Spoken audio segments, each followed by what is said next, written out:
মামা রাগ করলা। গাইজ এনিমিদের কাছে চড় থাপড় খাওয়ার জন্য নতুন একটা মেসেজ চলে আসছি। এই ডায়লগটা কি উল্টা হয়ে গেল নাকি? না মানে কাছে এনিমিদেরকে মারার জন্য চলে আসছি। এখানে আমাদের সাথে একটা মামুর বাড়ি ল্যান্ডিং করে, তো মামুর বাড়িকে আমি এখানে বোকা বানিয়ে তার পিছনে চলে যাই এবং পিছন দিক দিয়ে তাকে করে দিই। মামা রাগ করলা। তাকে মারার পরে তার বন্ধুকে দেখতে পেয়ে অন্যদিকে মারামারি করতেছিল, তখন এখানে এসে আমি বাম হাত ঢুকাই দিই এবং তাকে চাপ দিয়ে ঘোড়া বানাই দিই। মামা রাগ করলা।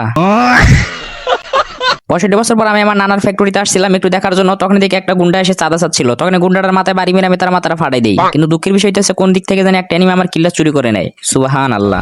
এই কষ্ট আমার প্যান্টের পকেটের ভিতরে ঢুকে যখন যাচ্ছিলাম সামনের দিকে, তখন পিছন দিক দিয়ে একটা এনিমি শব্দ শুনতে পাই, তখন এখানে তাকে আমি দাঁড়িয়ে সারপ্রাইজ দিয়ে দিই। মামা রাগ করলা। যে ছেলেটাকে আমি সারপ্রাইজ দিলাম সেদিকে আবার ল্যান্ডিং করে এখানে প্রতিশোধ নেওয়ার জন্য, তো আমি তাকে দেখে ফেলি। যখনই সেই দিক দিয়ে দৌড়ে পালানোর চেষ্টা করে তখন আবার তাকে ওয়ান টেপ দিয়ে দিই।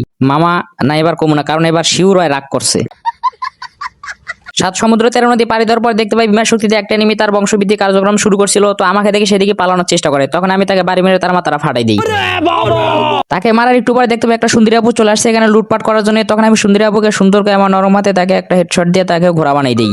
আন্টিকে মারার পর আন্টির জামাই দেখি পুরো আমার উপরে খেপা, সেদিকে আমার উপরে রাশ করে দেয় এবং ম্যাক্স 7 এর চাপ দিয়ে আমাকে বালু চাপা দিয়ে দেয়।